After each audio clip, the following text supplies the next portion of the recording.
اور ابھی ہمارے ساتھ موجود تھے ساجد بھٹی صاحب جو کہ ماہر قانون ہیں، اور اڈیالہ جیل راولپنڈی سے بڑا فیصلہ آیا ہے جہاں پر بانی پی ٹی آئی اور بشرا بی بی کو 17 سال قید کی سزا ہو گئی ہے۔ بانی P T I Bushra be be کو دفعہ 409 کے تحت 10 سال قید کی سزا سنائی گئی ہے۔ بانی P T I Bushra be be کو دفعہ 409 کے تحت 10 سال کی قید سنائی گئی ہے۔ بانی اور بشرا بی بی کو انسداد رشوت رسانی ایکٹ کے تحت 7 سال قید کی سزا سنائی گئی ہے۔ مجرمان کو 1,64,05,000 روپے فی کس جرمانہ بھی ادا کرنا ہوگا۔ اسپیشل جج سینٹرل شاہ رخ ارجمند نے اڈیالہ جیل میں سماعت کی۔ آپ کو یہاں اپڈیٹ کر رہے ہیں کہ اڈیالہ جیل راولپنڈی توشہ خانہ 2 کیس کا فیصلہ سنا دیا گیا ہے۔ بانی پی ٹی آئی اور بشرا بی بی کو مجموعی طور پر 17 سال کی قید سزا سنا دی گئی ہے۔ بانی P T I Bushra be be کو دفعہ 409 کے تحت 10 سال قید کی سزا سنا دی گئی ہے۔ بانی اور بشرا بی بی کو انسداد رشوت رسانی ایکٹ کے تحت 7 سال قید کی سزا سنائی گئی ہے۔ اسی پر تفصیل جان لیتے ہیں، ہمارے نمائندے یاسر حکیم ہمارے ساتھ موجود ہیں۔ یاسر بتائیے گا فیصلے میں مزید کیا کہا گیا ہے؟ دیکھیں، دونوں ملزمان کو عدالت نے اپنے فیصلہ میں مجرم قرار دیا اور واضح طور پر اپنے شارٹ آرڈر میں دیکھا ہے کہ دونوں ملزمان کے خلاف استغاثہ اپنے ٹھوس شواہد کے تحت ان کے خلاف جرم ثابت کرنے میں کامیاب رہا ہے، اور ملزمان استغاثہ کے ٹھوس کی شواہد کی کوئی تردید ثابت نہیں کر سکے، اس لیے دونوں ملزمان کو مجرم قرار دیتے ہوئے انہیں سزا سنائی گئی ہے۔ دفعہ 409 کے تحت عمران خان اور ان کی اہلیہ بشرا بی بی کو مجرم قرار دیتے ہوئے 10 سال قید کی سزا سنائی گئی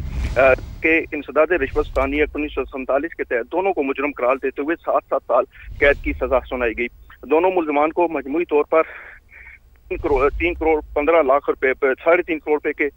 تقریباً جرمانہ کیا گیا، اور دونوں ملزمان کو عدم ادائیگی جرمانہ پر مزید 6 ماہ قید کاٹنے کا حکم بھی دیا گیا۔ عدالت نے اپنے شارٹ آرڈر میں یہ بھی تحریر کیا کہ عمران خان کی عمر زیادہ ہونے اور بشرا بی بی کے خاتون ہونے کا بینیفٹ انہیں دیتے ہوئے ان کو کم سزا دی گئی، اور ان کی عرصہ حوالات کو بھی ان کی سزا میں شامل کرنے کا حکم دیا گیا۔ یہ فیصلہ سنانے کے بعد فاضل جج جو ہے وہ اب سے چند لمحے قبل یہاں اڈیالہ جیل سے واپس روانہ ہو گئے ہیں۔ اچھا یاسر، یہ کہیے گا کہ جب یہ فیصلہ سنایا گیا تو کمرہ عدالت میں کون کون موجود تھا، اور بانی پی ٹی آئی اور بشرا بی بی کی جانب سے کون موجود تھا، یا وہ خود موجود تھے؟ دیکھیں، دونوں ملزمان کو فیصلہ سنانے کے لیے عدالت میں لایا گیا، اور ان کے وکیل جو تھے ارشد تبریز وہ بھی عدالت میں موجود تھے، جس کے بعد فاضل عدالت نے دونوں ملزمان کو بلایا، لیکن دونوں ملزمان نے سامنے آنے سے انکار کیا، جس کے بعد ان کے وکیل کو طلب کرتے ہوئے ان کے سامنے یہ فیصلہ سنایا گیا۔ اور یہ فیصلہ سنانے کے بعد جب فاضل جج وہاں سے روانہ ہوئے تو اس کے بعد بانی پی ٹی آئی نے خود جو ہے وہ باقاعدہ طور پر عدالتی عملے سے روک کر اس فیصلے کے حوالے سے تمام تر تفصیلات حاصل کی۔ فیصلہ سنانے کے بعد ان کے باقی وکلا جو لیڈنگ کونسل تھے وہ بھی وہاں پر پہنچے معاون وکلا کے ساتھ، جس کے بعد فاضل جج وہاں کمرہ عدالت سے روانہ ہو گئے۔ بنیادی طور پر یہ ریفرنس گزشتہ سال فائل کیا گیا تھا، جب یہ کیس ریفرنس ختم ہونے کے بعد اسے ایف آئی اے کے کیس کو ایف آئی اے میں ٹرانسفر کیا گیا تھا عدالتی حکم پر، اور ان پر ایک بلغاری سیٹ کی آدھی سے کم قیمت لگوا کر اسے اپنی پوزیشن میں رکھنے کا الزام تھا، جسے ایف آئی اے نے کیس میں تبدیل کیا اور ان کے خلاف یہ تمام جو جرائم تھے وہ ثابت کرنے میں کامیاب رہا۔ یاسر ساتھ ہی رہے گا، ہمیں ماہر قانون ساجد بھٹی صاحب جوائن کر چکے ہیں۔ ساجد بھٹی صاحب، تمام تر آپ نے تفصیل سنی ہے اس فیصلے کی کہ جو ملزمان تھے وہ عدالت میں آئے لیکن انہوں نے سامنے آنے سے انکار کیا، اور ان کے جو وکلا تھے وہ وہاں پر موجود تھے۔ اس ساری چیزوں کو آپ کس طرح دیکھتے ہیں قانونی طور پر؟ دیکھیے، قانونی طور پہ تو چونکہ ظاہر ہے کہ ان کا ٹرائل وہاں پہ ہو رہا ہے، اور ملزم کو جو ہے جب تک اسے سزا نہیں ہوتی تو وہ ملزم ہوتا ہے، تو اسے طلب کرنا عدالت کا اختیار ہے، وہ پیش ہوتا ہے عدالت میں، اور اگر وہ سزا سننے کے لیے وہ نہیں پیش ہوئے تو ان کے وکیل صاحب موجود تھے اور جج نے فیصلہ سنایا، تو جج فیصلہ تو سنا سکتا ہے۔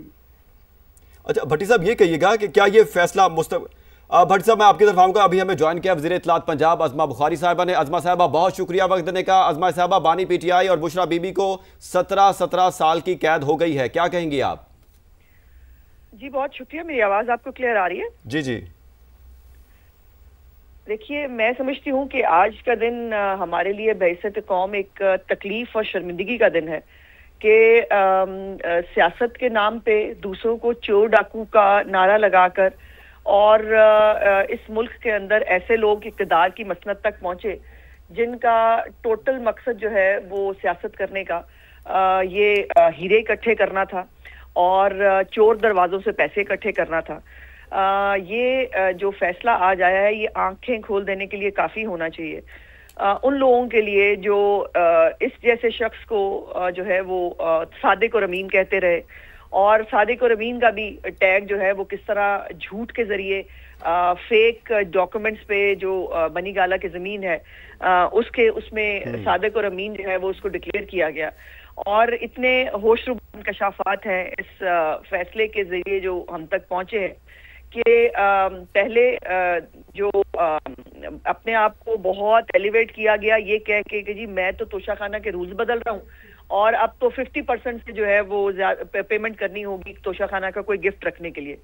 اور عالم یہ ہے کہ اس کو انڈر انوائسنگ کی گئی, اس کی قیمت کم کی گئی اور 7 کروڑ روپے کے سیٹ کی قیمت 58 لاکھ روپے لگائی گئی. بددیانتی اور اس سے بڑی 2 نمبری جو ہے وہ ہو نہیں سکتی. لیکن جن کو زکوٰۃ اور خیرات کھانے کی پرانی عادت پڑی ہوئی ہو ان کے لیے توشہ خانہ تو کوئی چیز ہی نہیں ہے. اگر کسی کو جو چیریٹی کے پیسے جو ہے وہ انویسٹ کر کے آف شور کمپنیاں بنا سکتا تھا, جو فورن فنڈنگ کر کے پارٹی چلا سکتا تھا, اس نے اقتدار میں آ کر ہیروں کا کاروباری تو کرنا تھا. اور وہ آپ کو آڈیو بھی یاد ہوگی بشرا بی بی کی, جس میں وہ کہہ رہی تھی کہ جو وہاں سے توشہ خانہ سے چیزیں آئی ہیں اس کا ریکارڈ نہیں رکھتے باہر, اس کو جو ہے خاموشی سے اندر آنے دیتے ہیں اور ہم پہ ٹرسٹ کر کے جو ہے وہ پی ایم آفس کے سٹاف نے یہ سارا سامان اندر پہنچایا ہے. یہ تو مطلب دیکھیے سیاسی لوگوں کے اوپر خاص طور پہ یہ شخص اور اس کی پارٹی چور ڈاکو کہہ کر جو ہے وہ میری لیڈرشپ کے اوپر الزامات لگاتی رہی اور وہ الزامات لگاتی رہی جو آج تک کبھی ثابت نہیں ہوئے. اگر بیٹے سے خیالی تنخواہ لینے کے اوپر جو ہے میاں نواز شریف صاحب کو جو ہے وہ میڈیا ٹرائل بھی بھگتنا پڑا, ان کو جو یہ کرتا رہا خود ان کے ساتھ ساری زندگی, ان کو ایک چور ڈاکو کا اس نے لیبل دینے کی کوشش کی. آج اللہ پاک کا یہ انصاف ہے کہ ان کے اوپر تو کچھ ثابت نہیں ہوا تھا, خیالی تنخواہ جو ہے وہ نکالنی پڑی تھی. اس شخص کو تو مطلب اس کے اوپر بلیٹنٹلی اس کے اوپر جو جھوٹ بولنے کا, چھپانے کا, چوری کرنے کا جو الزام ہے وہ ثابت ہوتا ہے. اور میں سمجھتی ہوں کہ یہ آج سیاست کے لیے ایک اچھا دن ہونا چاہیے کہ پاکستان کی سیاست کے اندر مزید اس قسم کے اٹھائی گیر اور جو چور ہیں ان کی کوئی گنجائش نہیں ہے. پاکستان کی عوام جو ہے ان کو ریلیف دینا سیاست کا مقصد ہونا چاہیے, ہیرے اکٹھے کرنا سیاست کا مقصد نہیں ہونا چاہیے. اچھا عظمہ صاحبہ, آپ سمجھتی ہیں کہ کیا یہ فیصلہ جو ہے مستقبل کے جو توشہ خانہ کے کیسز ہوں گے ان کے لیے, یا جو ماضی میں جو اس طرح کے مسائل ہوتے رہے ہیں ان کے لیے ایک بائنڈنگ پریسیڈنٹ بن سکتا ہے؟ یہ بن گیا ہے جی, جب فیصلہ آ جاتا ہے تو وہ پریسیڈنٹ بن جاتا ہے اور یہ فیصلہ آ چکا ہے. دیکھیے آپ کو یاد ہوگا کہ جب توشہ خانہ کا یہ کچھ ڈیٹیل سامنے آنی شروع ہوئی تھی تو جو ان کا پروپیگنڈا سیل ہے اس نے ایک لسٹ نکالی, یہ لے لیا سیاستدانوں نے, وہ لے لیا. پائن ایپل, مریم نواز شریف صاحبہ کے اوپر انہوں نے پائن ایپل جو ہے وہ ڈالا, انہوں نے کہا دیکھیں نا جی وہ پائن ایپل جو ہے وہ ان کو گفٹ ملا تھا. سو جتنے بھی حکمران پاکستان کے اندر آئے ہیں وہ اپنے مروجہ قوانین کے مطابق وہ توشہ خانہ کو جو ہے وہ پیسے دے کر وہ اپنے گفٹس رکھ سکتے تھے. اس نے آ کر نعرہ یہ لگایا کہ جی میں تو یہ بڑھا رہا ہوں اور 50% جو ہے وہ پیسے دینے پڑیں گے, لیکن ساتھ میں